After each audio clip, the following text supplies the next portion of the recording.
उल्फत में तेरी वही सीने दंदान को तूरा बू बकर उमर नक्श कदम तेरा न छूरा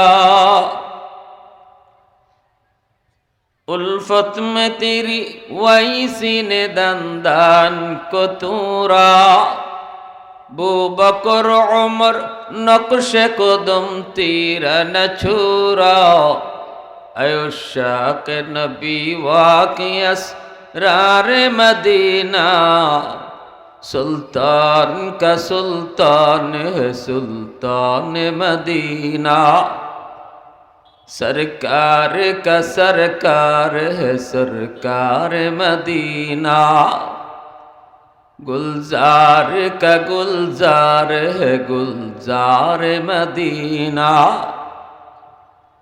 अल्लाह ने मक्का ही में ये काबा बनाया इस काबा का काबा तेरी मरकद को बनाया अल्लाह ने मक्का ही में ये काबा बनाया इस काबा का काबा तेरी मरकद को बनाया ऐसा लम्हा जी चले जा राह मदीना सुल्तान का सुल्तान है सुल्तान मदीना सरकार का सरकार है सरकार मदीना गुलजार का गुलजार है गुलजार मदीना मोहब्बतेर साथे जबान खुले अल्प समय जिकिर करी ला इलाहा इल्लाल्लाह सबाई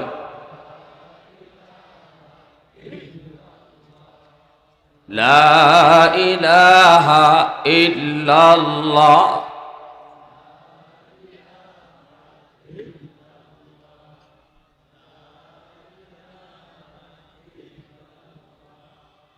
ला इलाहा इल्लल्लाह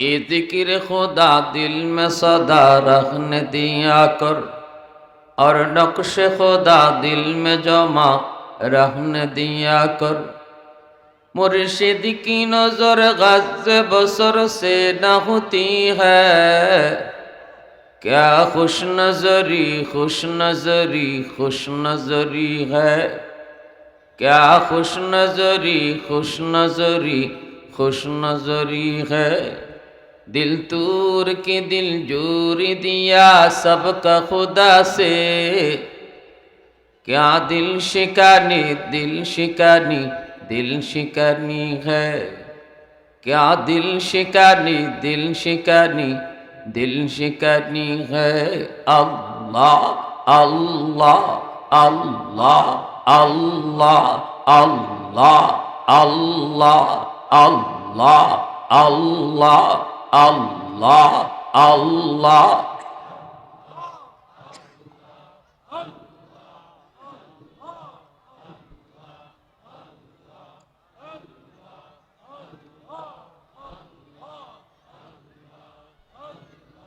Allah, Allah, Allah, Allah, Allah, Allah, Allah, Allah, Allah, Allah, Allah, Allah, Allah, Allah.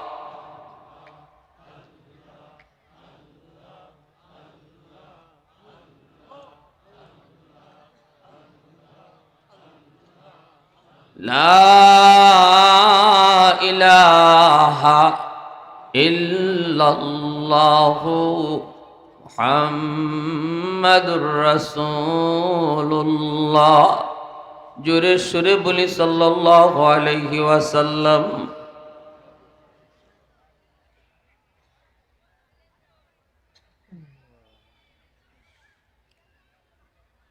3 দিন ব্যাপী তাফসীর মাহফিলের আজ শেষ দিন। আল্লাহ আমাদেরকে দয়া করে, মায়া করে, মেহেরবানি করে এই বরকতি মজলিসে জান্নাতি সামিয়ানার নিচে আসার বসার কিছু দিনই কথা শোনার তৌফিক দিছেন, শুকরিয়াতান বলি আলহামদুলিল্লাহ। আমি মুসাফির হিসাবে আপনাদের কাছে মাদ্রাসার জন্য কিছু সাহায্য চাইব। নবীজি বলেছেন মুসাফিরের দোয়া কবুল। আমি বর্তমানে সিলেট থাকি, আমার এলাকায় সিলেট থেকেই আসা, অনেক কষ্ট। মুসাফিরি হিসাব ধরলে আমি ডাবল মুসাফির। এজন্য আমি একটু দোয়া করব, আপনাদের সাথে হাত মিলাবো। নগদ যারা এমনি ব্যাগ পাঠাবেন পাঠিয়ে দেন, আর আমার সাথে একটু মুসাফা করবেন এমন কেউ থাকলে 500 টাকা 1000 টাকা নিয়ে একটু আসবেন। আমার মন বলে আমি আপনার সাথে একটু মুসাফা করব। যাদের এখানে দায়িত্ব দেওয়া আছে, যাদা তার মূল্য, তার কদর আল্লাহর কাছে কি পরিমাণ। পবিত্র কোরআনুল করিমের সূরাত 3-এ আল্লাহ 4টা কসম খায়া যুবকের যৌবনের ইবাদতের প্রশংসা করেছেন। সুবহানাল্লাহ। এই জমিনে যত আল্লাহর ওলি হয়েছেন প্রত্যেকেই অলির দফতরের নাম লেখাইছেন যৌবনকালে। হাজারো বৃদ্ধ মানুষের সেজদা যদি এক পাল্লায় রাখা হয়, আর একজন যুবকের সেজদা যদি এক পাল্লায় রাখা হয়, ওই যুবকের সেজদার পাল্লা। যুবকের সুযোগ ছিল, গায়ের শক্তিও ছিল, সে চাইলেই গান বাজনার আয়োজন করতে পারত, ওয়াজ মাহফিলের আয়োজন না করে। যুবক চাইলেই সফর সঙ্গী সাহেব প্রধানমন্ত্রী 5000 টাকা নেওয়া, মাশাআল্লাহ। যুবক চাইলেই সে গুনায় যেতে পারত। বন্ধুরা তাকে ডাকছে, তার পাগলাগোরা দৌড় দিতে চাচ্ছে। যুবকের পাগলাগোরা দৌড় দিবেই, কিন্তু যে যুবক তার যৌবনের পাগলাগোরার লাগাম টেনে ধরে, আল্লাহর ভয়ে বন্ধুদের সাথে চুরি ডাকাতি করে না, জিনা বেবিচারে যায় না, মদ গাঞ্জা ইয়াবা খায় না, আল্লাহর রসুল বলেন তোমরা জানো না ওই যুবক যৌবনেই সে আল্লাহর ওলির তালিকায় নাম উঠায় না। আওয়াজ দিয়া বলেন সুবহানাল্লাহ। আর আল্লাহু আকবার, মুসলমানের আওয়াজে আল্লাহু আকবার। তাহলে যৌবনে ইবাদতের দাম আসেনি না নাই? আমার ভাইয়েরা, বন্ধুরা, যুবক, আল্লাহ পাক রব্বুল আলামিন পবিত্র কোরআনুল কারীমের সূরাত 3-এর ভিতরে আল্লাহ কসম খেয়ে এই কথাটাই বলতেছেন। আল্লাহ পাক বলেন ওয়াত্তিন ওয়াজ্জাইতুন ওয়াতুরি সিনিন ওয়াহাদাল বালাদিল আবিদ। আল্লাহ পাক বলেন জানুনি আমি আল্লাহ 3-এর কসম খাইলাম, জাইতুনের কসম খাইলাম, তুর পাহাড়ের কসম খাইলাম, পবিত্র মক্কা নগরীর কসম খাইলাম। কয়টা কসম? জোরে কোন কয়টা? আল্লাহ পাকের কসম খাওয়ার কোনো প্রয়োজন নাই। আল্লাহ পাকের কথা এমনিতে 100 এরপর আল্লাহ জায়গায় জায়গায় কসম খেয়েছেন কথাটার গুরুত্ব বোঝানোর জন্য। আল্লাহ বলেন বান্দারে, আমি আল্লাহ 4টা জিনিসের কসম খেয়ে বলতেছি। তোমরা মানুষ, আমি তোমাদেরকে বড় সুন্দর করে বানাইছি, বড় দামি করে বানাইছি। তোমরা সবার চেয়ে সম্মানী, ফেরেশতার চেয়েও আমি তোমাদেরকে দামি বানাইছি। মানুষের দাম ফেরেশতার চেয়েও বেশি, সুবহানাল্লাহ। কিন্তু ওই মানুষটাই যখন আল্লাহকে চেনে না, ওই মানুষটা যখন আল্লাহর গোলামি করে না, এই মানুষটা যখন হালাল হারাম মানে না, জায়েজ না জায়েজ বুঝে না, বৈধ অবৈধ মেনে চলে না, যা মন চায় তা করে, যা খাইতে মন চায় তাই খায়, এটা হালাল নাকি হারাম একটু ভাবে না। আল্লাহ বলেন এই মানুষটা আর মানুষ থাকে না, সে তখন কুকুরের চেয়েও বেশি নিকৃষ্ট হয়ে যায়। মালিকের গোলামের মাধ্যমে যে মানুষ ফেরেশতার চেয়ে বেশি দামি হয়, ওই মানুষটাই আল্লাহর গোলামি ছেড়ে দেওয়ার কারণে কুকুরের চেয়ে নিকৃষ্ট হয়। কথাটা আমি মৌলবীর কথা নয়, কথাটা আল্লাহ নিজে বলেছেন, উলাইকা কাল আনআম। আল্লাহ বলেন জানো নি, যেই মানুষ আমি আল্লাহকে চিনে না, আমার বন্দেগী করে না, আমার হুকুম মতো চলে না, আমার বিধান মেনে চলার চেষ্টা করে না, কোনটা হালাল কোনটা হারাম জানার চেষ্টা করে না, মানতেও চায় না, আল্লাহ বলেন তার জীবন আর হায়ওয়ানের জীবনে কোনো তফাৎ নাই। একটা গরু ছাগল যেমন তাদের জীবনে কোনো বৈধ নাই অবৈধ নাই, হালাল নাই হারাম নাই, জায়েজ নাই নাজায়েজ নাই। একটা গরু যা মন চায় তা খায়, যা দেখতে মন চায় তা দেখে, যার সাথে রাত কাটাতে মন চায় তার সাথেই রাত কাটায়। তুমি মানুষ হয়েও যদি যা মন চায় তা খাইলা, যা মন চায় তা করলা, তোমার জীবনে আর হায়ওয়ানের জীবনে কোনো তফাৎ নাই, ঠিক কিনা? কথাটা আমার যদি হইতো আপনারা হয়তো আমার উপরে রাগ করতেন, কষ্ট করতেন, কষ্ট নিতেন, আমার উপরে গুসা করতেন, হুজুর এত বড় কথা বলল। কথাটা আমি বলি নাই, কথাটা বলেছেন স্বয়ংকে। জোরে বলেন। আপনারা বলবেন হুজুর আল্লাহ তো বলছে হায়ওয়ানের মতো, আপনি যে কুকুর থেকে নিকৃষ্ট কইলেন, এটা কই পাইছেন? যে আল্লাহকে চিনে না, জানে না, মানে না, আল্লাহর বিধিবিধান মতো চলার চেষ্টাও করে না, সে কুকুরের চেয়েও নিকৃষ্ট হয়, এটা কোন দলিলে? কোরআনের আয়াত বলে আল্লাহ বলছে হায়ওয়ানের মতো, আল্লাহ তো কুকুর কয় নাই। এর জবাব হলো কুকুরের চেয়েও নিকৃষ্ট এই কথাটা আল্লাহর রসুল তার হাদিসে বলছে। উলাইকা কাল আনআম বাল হুম আদল। আল্লাহ বলছেন এরা হায়ওয়ানের মতো, এরপরে শব্দটা আল্লাহ ব্যবহার করেছেন না, এর চেয়েও নিকৃষ্ট। আল্লাহ বলতেছেন হায়ওয়ান শুধু না, এরা মানুষ হইয়া হায়ওয়ানের চেয়েও নিকৃষ্ট। রসুল তার হাদিসে বলেন হায়ওয়ানের চেয়েও নিকৃষ্ট বইলে আল্লাহ কি বুঝাইতে চাইলেন? রসুল তার হাদিসে বলেন আর দুনিয়া জিফা ওয়া তালিবুহা কিলাব। দুনিয়া হলো মরা গরু, আর দুনিয়া ফাইয়া যে আল্লাহ বইলা যায়, কুকুর যেমন মরা গরু পাইয়া মালিক ভুলে যায়, যে মানুষগুলা দুনিয়া পাইয়া আল্লাহ ভুলে যায়, এরাও কুকুরের মতো। মরা গরুরে খায় তিন ধরনের প্রাণী। কয় ধরনের প্রাণী খায়? শিয়াল খায়, মরা গরু খায়, শকুন খায়, আর কুকুরে খায়। শিয়াল সারা রাত খায়, যেই মাত্র দেখে সকাল হয়ে যাচ্ছে তখনই সে মরা গরুর গোশত খাওয়া বাদ দিয়া তার ঠিকানা গর্ত, এই গর্তে চলে যায়। শিয়ালে কিন্তু ঠিকানা ভুলে নাই। আকাশ থেকে শকুন নামে, সারা দিন শকুন মরা গরু খায়। সন্ধ্যা হয়ে গেলে শকুনও থাকে না, সেও তার ঠিকানায় চলে যায় গাছের ডাল। কিন্তু মরা গরু যদি কুকুরে লাগাল পায়, জানি না আপনারা ঢাকা শহরে আছেন, শহরে বন্দরে থাকেন, হয়তো আপনারা এগুলা অনেকে দেখছেনই না।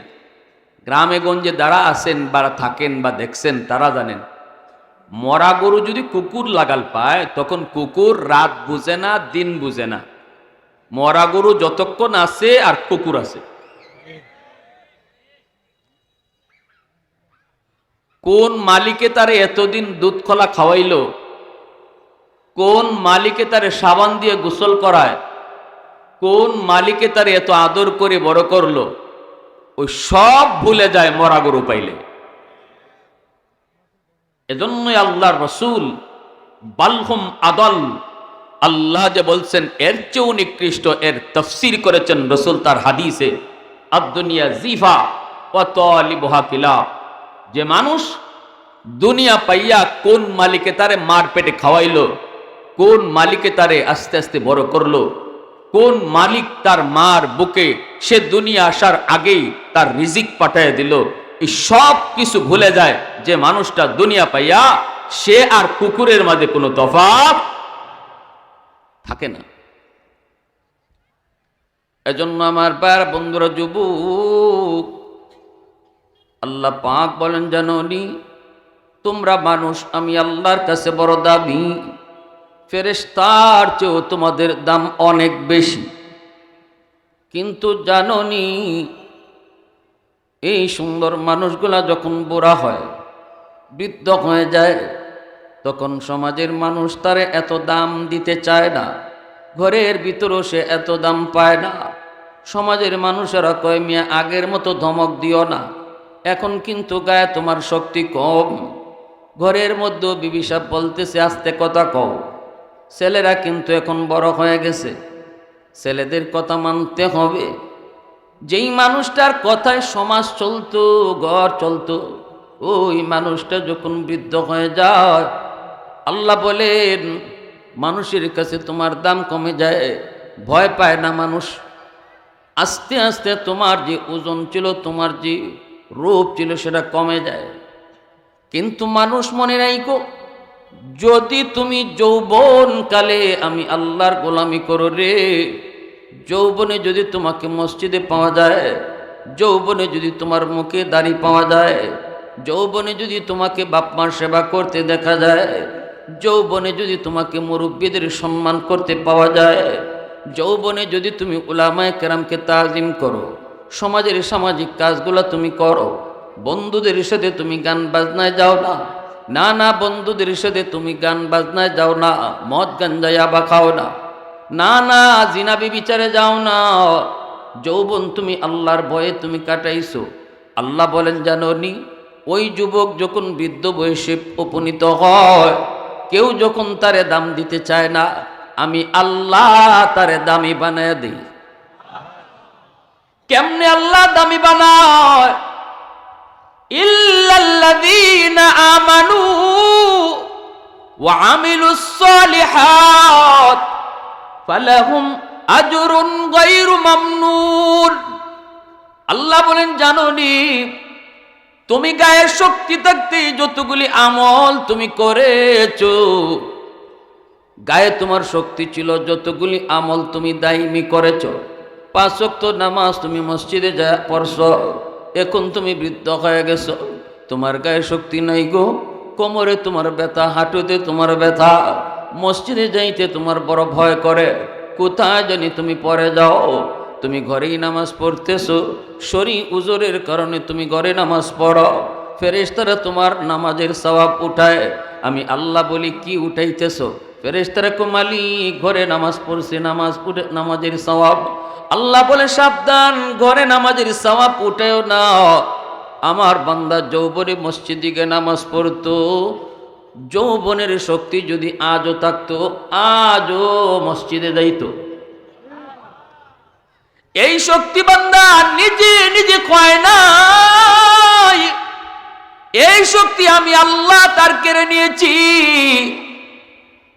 আজও যদি আমার বান্দার গায়ে শক্তি থাকতো, আজও মসজিদে যে নামাজ পড়তো।